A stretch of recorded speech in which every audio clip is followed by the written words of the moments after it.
All right, everyone, and welcome to the latest episode of the Toon podcast. I am joined by Keegan down in Victoria. We are going to preview the upcoming game against West Ham down at the London Stadium this Monday evening. How are you doing, mate? I'm all right, mate. How are you? I'm canny, considering the cyclone bypassed us and it's about to give Lee, Jack, and Mark a bit of a blast through. So I'm glad I bypassed that one, but hopefully everyone comes to it nice and safe. Yeah, Nice bit of absolutely. a few days off work for them at least. So they've got a few days on the beer, which isn't too bad at all. Apparently, No. they're all queuing out at Dan Murphy's today with queue down the streets. Yeah, I So, wonder what. Yeah, they clearly that's haven't going to stocked help up it. enough provisions. No, there's people like that. The big supermarkets and big companies like that love when shit like this happens because people go absolutely nuts and buy all the most unnecessary things you could ever think of, and then they make an absolute fortune out of it. But It's the three Bs, isn't it? yeah, what are they? Bog roll, beer, and bread. Yeah. But yeah, we're thinking of all the benders down there in southeast Queensland. Hopefully, it's not too bad, and they're not affected as much, and their properties and things like that come through all right. So we're thinking of you all. Yep, absolutely. But now we'll jump straight into this. So the game itself is at the London Stadium. It's an 8 p.m. kickoff this coming Monday. It's the last game of this game week, which is game week 28, I believe. All other games would have played before us, so it gives us an idea of where we could finish the week on. There are some other big games involved, but obviously we're going to talk about ours for the meantime. 8 o'clock kickoff, which means a 6 o'clock in the morning kickoff for me come Tuesday morning, which isn't too bad at all. It's going to be a 7 o'clock kickoff for yourself down where you are, mate. How are you going to be watching this game? Are you going to be on your way to work for the second half?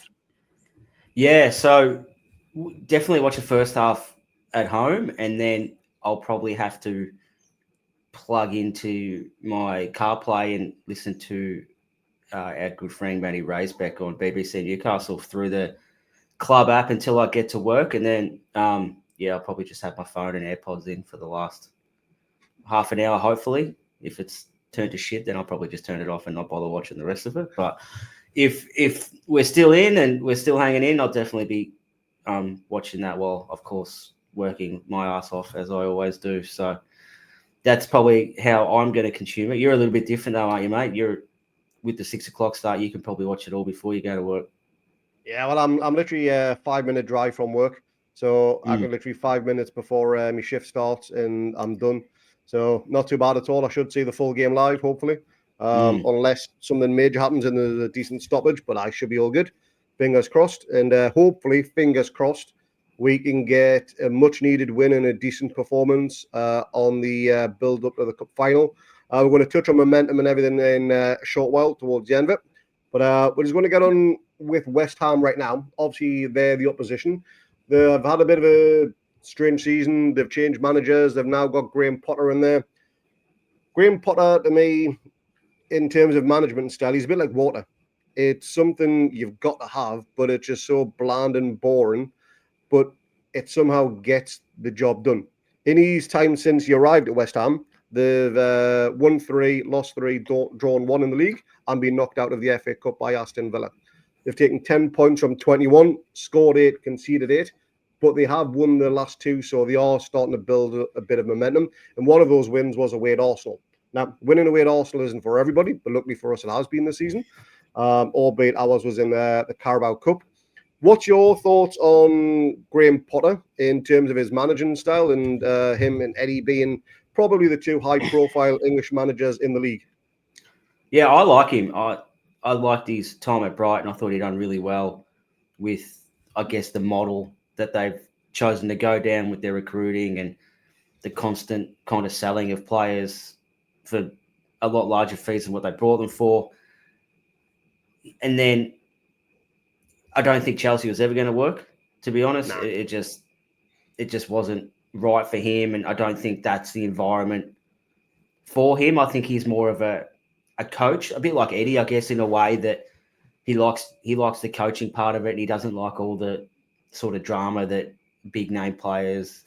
And given the size of their squad, there was always going to be a lot of unhappy and disruptive players there as well, and I don't think he's interested or doesn't like dealing with things like that. But I think whoever takes the Chelsea job's set up to fail anyway, just given what they do and what they spend. I think a club like West Ham's perfect for him, and I know that you might get kind of the new management bounce, then things kind of regress a little bit as the excitement wears off, but they try to adjust to the way he wants them to play and the new training methods and the coaching staff that comes through. All that sort of stuff does take a little bit of time, but it does kind of feel like they're getting it now, if that makes sense, and they'll probably use the rest of the season to really implement how they want to play. Relegation's obviously not a problem for them. Just really use this last 12, 11 games, whatever they've got left, to really nut in their style, and then hopefully with a full pre-season next year, look to, I think they'd be probably trying to target a European place, I'd imagine, but given how even the league is, it's going to be a lot harder to do than just saying we're going to aim for Europe. There's genuinely probably 10 or 11 sides who will have eyes on European places next year. I don't really know what to make of Potter. I just think he's just a bit boring to me. I know that's just his persona and that's how he is. But obviously, Brighton, he was effective. He got the job done there to a certain degree. As I mentioned, he got his big money move to Chelsea, which ultimately didn't pay off. Albeit I bet his bank balance was the better for it because of his payoff. He took his time to come back to management, which is a good thing to see. He didn't want him to grab the first job that was offered to him. Apparently, he had a few offers in the bag, but he's bided his time. I do think you're right. I think West Ham is a good fit for him. They're a good club, West Ham. I don't mind them. Got a decent fan base on them, and they should be higher up the table with the squad that they've got. But looking at their squad, Jared Bono is probably their best player. He's currently 7 goals and 4 assists in 23 appearances in the league this season. And their second top goal scorer is Souček. Now, when your central defender is your second top goal scorer in the league, that kind of shows you why they're down in 15th on 33 points, level with Man United and Spurs, just behind them both on goal difference. Is Jared Bowen comfortably their best player and somebody who we absolutely need to keep an eye on for the full 90 minutes of this game? Yeah, absolutely. He's definitely one to watch. I think Souček's been playing a bit more of a midfield role than sort of the defensive kind of role that he'd started in when he first got to the club. So I think his goal contributions are probably more reflecting of he's a bit more further advanced on the pitch, and the bits that I've seen, he kind of reminds me of a bit of a Longstaff in the way that he sort of gets in the box really late, and it seems to time his runs really well, and sort of they don't get picked up as well. So he's definitely one to watch with that. But yeah, Bowen's going to be definitely, if we can shut him down, it'll go a long way for us getting something out of the game. And it's just, given our fullback situation at the moment, is forget about the cup final. Even like, he's one of the best wingers in the league. So for us to be sort of calling on reserve fullbacks, and Tino, I'm not sure where he's at after the weekend. I know he was pretty sore, battered and bruised for the Brighton game, and I think he wanted to come off, but they couldn't make any more subs, so he had to kind of tough it out. Trippier's form has been patchy at best this season. I think he was absolutely colossal in that second leg against Arsenal. At home. Kelly's obviously gone to Juventus now. Hall's out for the season. Kraft has come back from not much game time. So you think he'd be a little bit rusty. So our options are not as great as what they should be. I'm not sure what random injury Matt Targett's picked up in the last couple of weeks that we'll probably find out. In Eddie's press conference in an hour or so, he might have, stubbed his toe on a bloody nail above a door, knowing his luck. So our fullback options are pretty thin. So whether we change shape or change formation, do we use this as a bit of a dress rehearsal for the cup final by trying something different, or do we go to the tried and tested and then if we're going to pull something different, have it as a surprise kind of thing during the cup final? It's going to be very interesting to see what happens over the next 2 games, I feel, because I think West Ham may have a bit of an impact on what happens the following weekend against Liverpool. Yeah, I 100% agree with that. Touching on the left side of our squad, obviously Hall out for the season, as you mentioned. Looking at on paper, the squad does look quite thin on that side. As again, you mentioned Kelly is away to Juve, but now with Botman out for the season as well, I was kind of hoping Botman could come back in and maybe if we absolutely had to push Big Dan Burn back a left back. I know he had his lovers and his haters when he played in that position. But if it means we can still keep him in the starting 11 and bring Botman back in, that would maybe have been my preferred choice, given the limited amount of game time Matty Target's had. And obviously, Tino, it's not really his preferred position as it is for Trips. You'd much rather want to get them in their natural where they are going to be most effective. But for that left back position, who would you start for this game? I'd probably start Trips there, to be honest, and have Right, okay. Tino a right back, but then maybe flip it for the cup final, because I think with Salah, I think Tino's got that little bit of extra pace than what Aye. Trippier has, so it might kind of shift around. But if Botman was fit, I'd probably drop Shah, to be honest. I don't think Right, okay.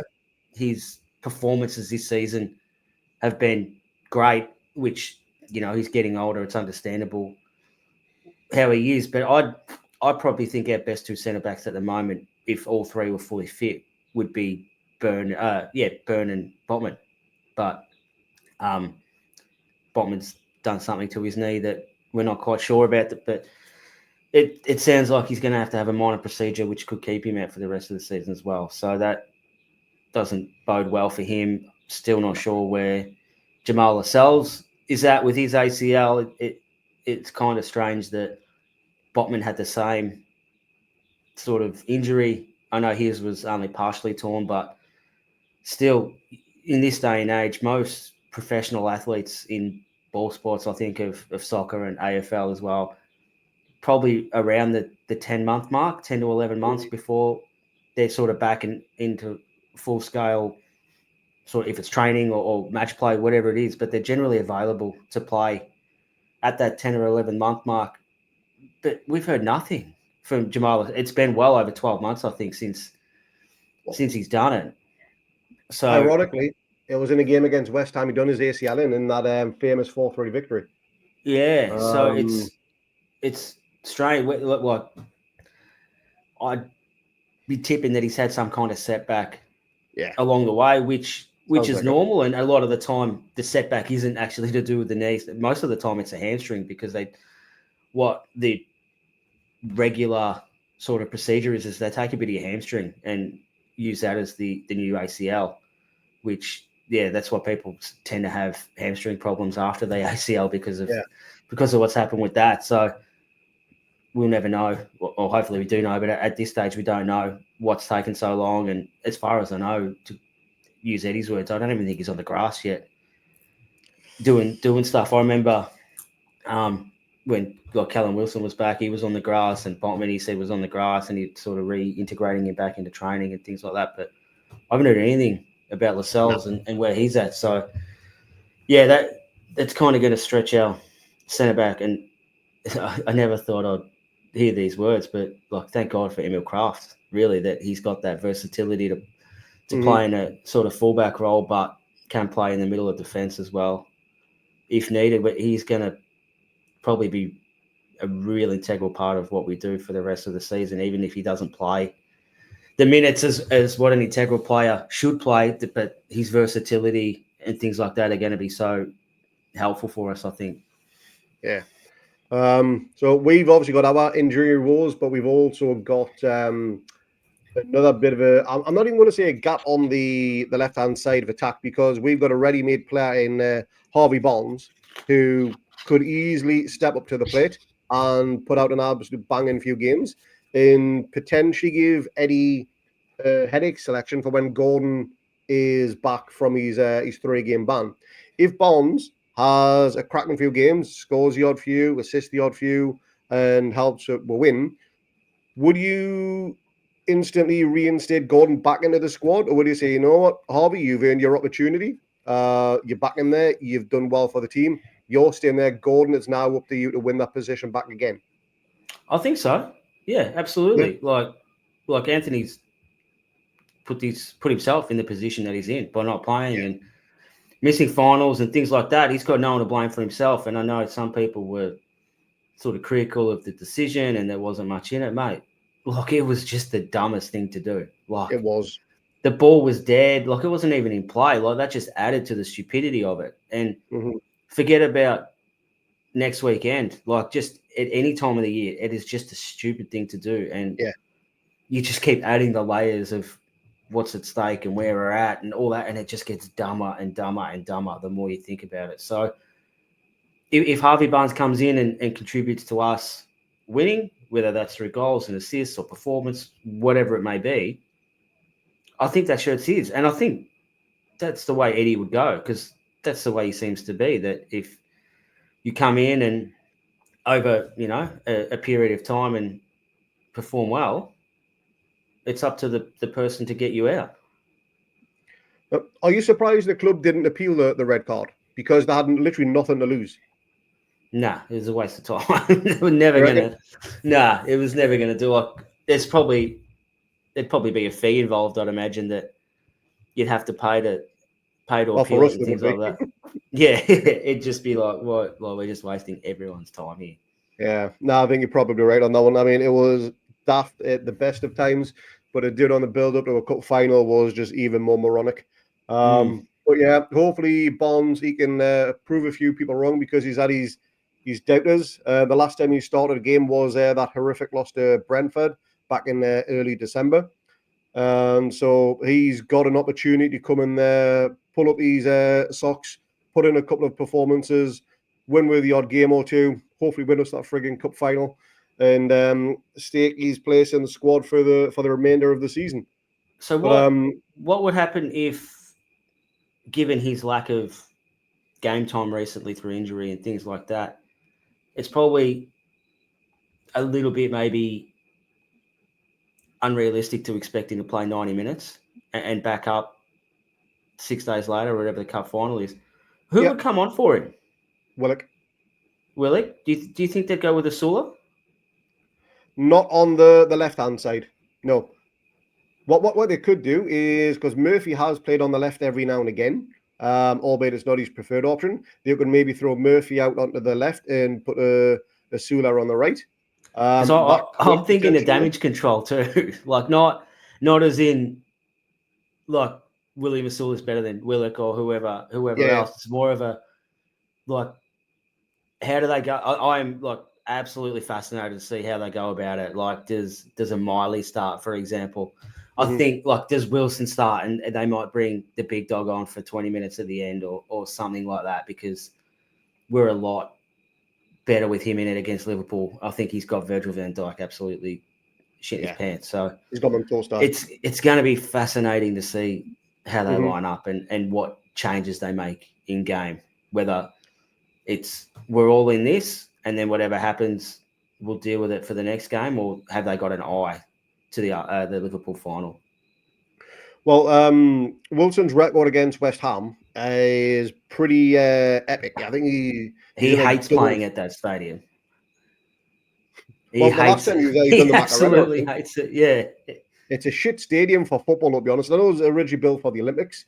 My mate went there. Yeah, I can't remember what year. It was pre-takeover. I think we won 3-2 and John Joe scored, and he reckons, like, he was in the away end.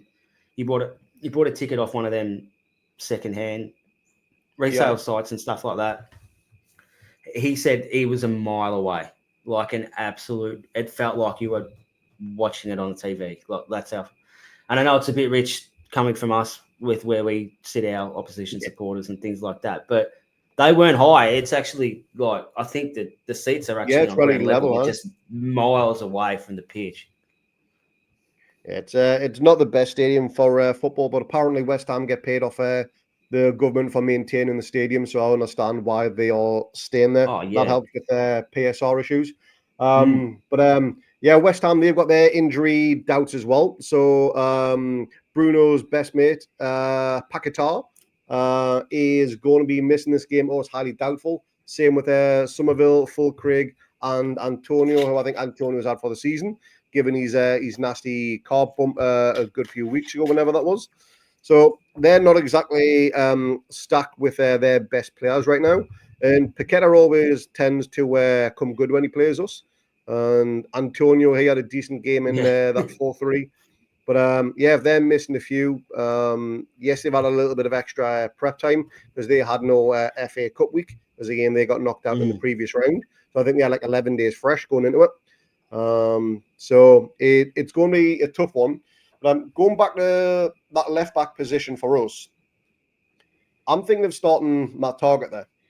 Purely just on the basis that he's got the experience. Yes, he doesn't have the pace or anything, and to be honest, his crossing against Brighton was absolutely awful. But he's got the opportunity again to put in his position for the remainder of the season. Yes, Tino will want to play there because England and everything like that as well, and he'll want to wear the shirt. The Target with his experience could be the type of level head we needed at this stage of the season, if that makes sense. My only worry is Matt Target hasn't started a Premier League game since September 2023, which is batch. I know he's had his injury problems and Lewis Halls came in and everything, but for a first team player to not have started a Premier League game in what is 80 months, that is my only concern. A little bit of a rust on there, but I think his level headed and experience with trips on the other side could be a good factor to win. Yeah,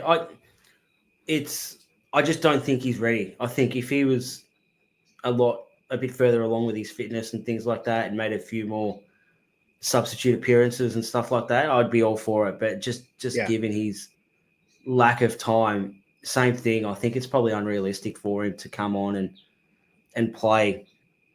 It's probably going to be 60, 70 minutes in a game like this, whereas he's probably better and more valuable given, like you said, his experience, and he's, I guess, 7 out of 10 every week kind of persona. Yeah. It's probably better for him to come on later on and get trips off, and is he one that we kind of try and ice for the final as well, and get Target on to hopefully see the game out and get us over the line. So yeah, there's so many unknown things about how they're going to go, and I'm sure they would have had some big discussions this week at the selection table of who they're going to pick and how they're going to play. Another potential selection headache that was doing the rumour mill was Isak done his groining, and he was going to be out for a significant amount of time. But looks like Downey has seen some footage of him and has actually shared footage on social media of him doing training with the rest of the team, and he's doing some media prep for the final, and he looked absolutely fine. So I think we can squash that one, that Isak is fit. If he is fit, would you still start Wilson or Asula? I'd start Wilson. You would? Yeah, I agree with that. Yeah. We'll keep him fresh for the final. Yeah. Yeah. Whatever the situation is, I'd start Wilson and still use Asula as a sub, and maybe for one of the wingers though, rather than, I think, same thing. I don't think his fitness is up to Eddie's levels yet, especially against the opposition that we're playing. It, you can probably get away with it against your Bromleys and things like that, but when you're playing a team at the same kind of level as you, I think you've got to be at a certain level fitness-wise, and I don't think Asula's probably there yet, which is fine. He's young. It's his first year. Lewis Hall went through the same thing last year, albeit Asula's probably got a few more minutes under his belt than what Hall did, given what's happened. But I think he's probably more of a winger at this stage of the season, given our sort of selling Elmer on and with Gordon's suspension and things like that. So I'd still go with Wilson up front. Like you said, his record's really good against West Ham. Seems to always sort of be in and around the goals there. So, yeah, I'd be starting him regardless of how Isak feels. If you need to, you can bring him on for 20 minutes at the end, give him a run around, maybe, get his confidence up a little bit before the final too. But, yeah, there's still 10 or 11 games to go after this one in the league. So if things don't go our way, there's still enough time to rectify that and sort of get us into a European spot come May or June, whenever we finish. But these finals, they don't come around very often. So No, they don't. They really don't. Given what we're in, I think everything should be geared towards that. Now, whether that might see maybe a Lewis Miley start on the weekend and one of Bruno or Tonali, they might do a 45-45 like they did against Birmingham in that cup game as well. So Yeah. I think Joel Linton needs to play given his injury layoff and get his legs back under him. So I think it's pretty I was important. just about to mention that, yeah. Yeah, he starts and has a good run out and things like that. But I'd definitely be looking at maybe one of Bruno or Tonali coming off the bench and swapping with the other one at some stage. And the other big decision as well is who are you sticking in nets? Are you going for Pope or are you sticking Dubravka in there? Oh, man, this is obviously for the West Ham game. Yeah. This debate is, it doesn't matter what side you're on, you're wrong. Yeah. And it's funny that in a very niche position, you can have two people playing the same position that are so different to each other.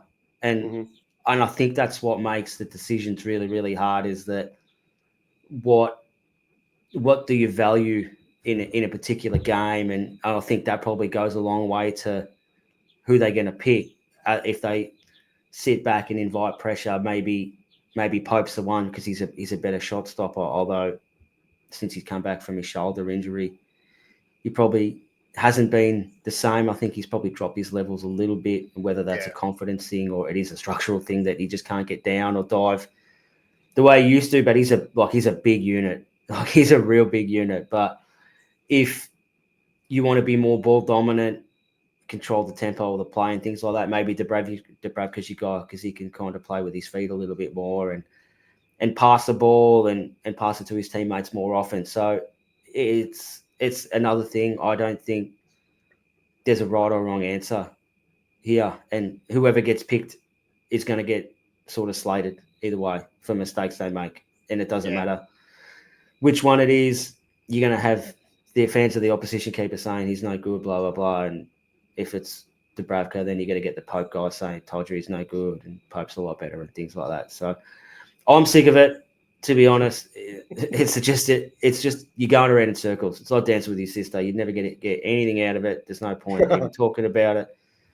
Just let it go. So whatever it is, it is. Like, I'm all for, who should start, whether it is Wilson or Isaac or is it Barnes, Murphy or Sula, the midfield, whatever. It's just this goalkeeping thing does my nut in, mate. It does my nut in. Like, it's just there's no right answer at all. No, there's and not. I think you're absolutely right, Willard. That's the most frustrating part, that you might be right one week and you'll be wrong the next week.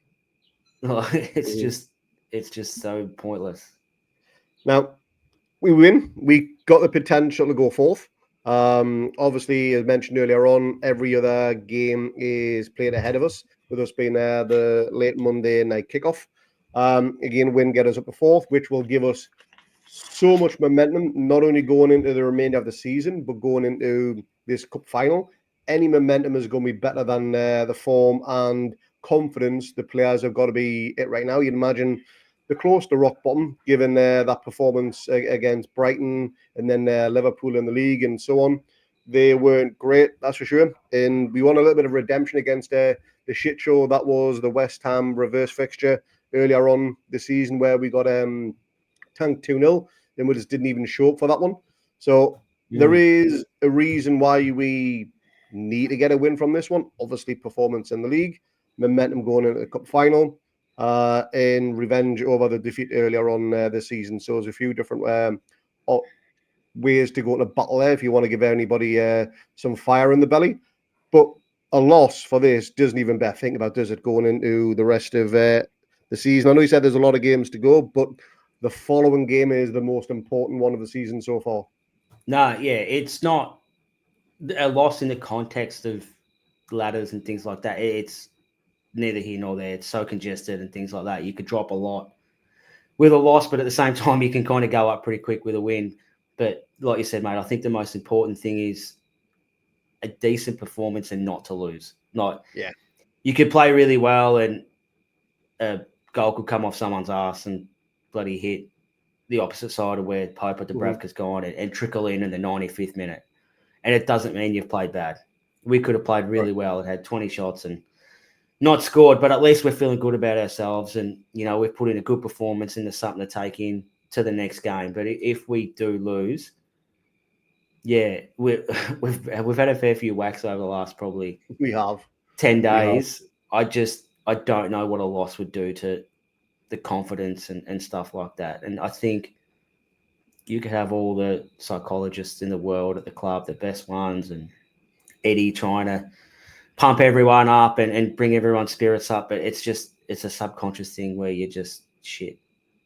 Yeah. Like, we're just off the pace a bit at the moment. And we're playing arguably one of the best, not arguably, they are one of the best teams in the world in the cup final. And we're going like a busted. So we need to get some kind of positive momentum out of it just to make ourselves feel good and kind of go into this final with a little bit of confidence that, it's one game and all we've got to do is play really well for one game.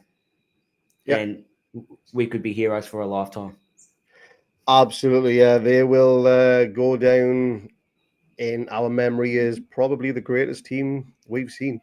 We won that trophy. I can't even picture what it would be like to win a trophy. All I wanted to do is when we do finally win a trophy, because we will, whether it be this one, the next one, or whatever, or the final we get to, all I want to do is once you see Bruno, whoever has lifted the trophy, just go, so that's what it feels like. Just to know, because you've won competitions with your AFL and everything like that, or other sports that you may follow, and you've seen the win grand finals, whatever. I've never seen my team win a major trophy. I do not know what that feels like, and there are millions of us around the world which feel exactly the same way. But just to get that feeling of that trophy's lifted, I've got goosebumps now just talk about this. So that's what it feels like. That's what it feels like to be a winner. And to me, that is just the ultimate goal. But we will end it there. I was going to get one more thing off you, and that is a prediction for this West Ham game. I think a 2-2, but I think it'll feel like a 2 points drop rather than a point gained. 2-2. You've had more 2-2s on a front row of ballerinas this season, mate. Because we're no good. We're just so inconsistent that we can score, but we let the opposition score as well because we just have these lapses in games that turn into these we're scared shitless to make a mistake or to do anything after that. It's so wild. Like our whole season has been just a shitstorm of inconsistencies. Now that's kind of creeping in to in-game. Like that Forest game was a prime example where it was. You're right. We look like the greatest team in the world for half an hour, and then we look like the worst team in the world for 45 minutes after that. Like it was crazy. So that's why it's 2-2 a lot, because I just don't trust us to win, but I don't trust us to lose either. And I know we'll score and I know they'll score. So it just seems like the most obvious result until they can kind of be consistent to stop conceding goals and things like that. Then my opinions might change. Although I did get Brighton right last week as well. So you did, but you didn't call it an extra time though. You said it was going to be in normal time. Sorry. Hang on, let me just check my phone and see what the final score was. No, it still was 2-1. Yeah, that's all right. You correct me. You got the correct score, but you said in 90 minutes, not an extra time. So you're half right, or more than half. I'll give you half a point on that one. I'm 2/3 right.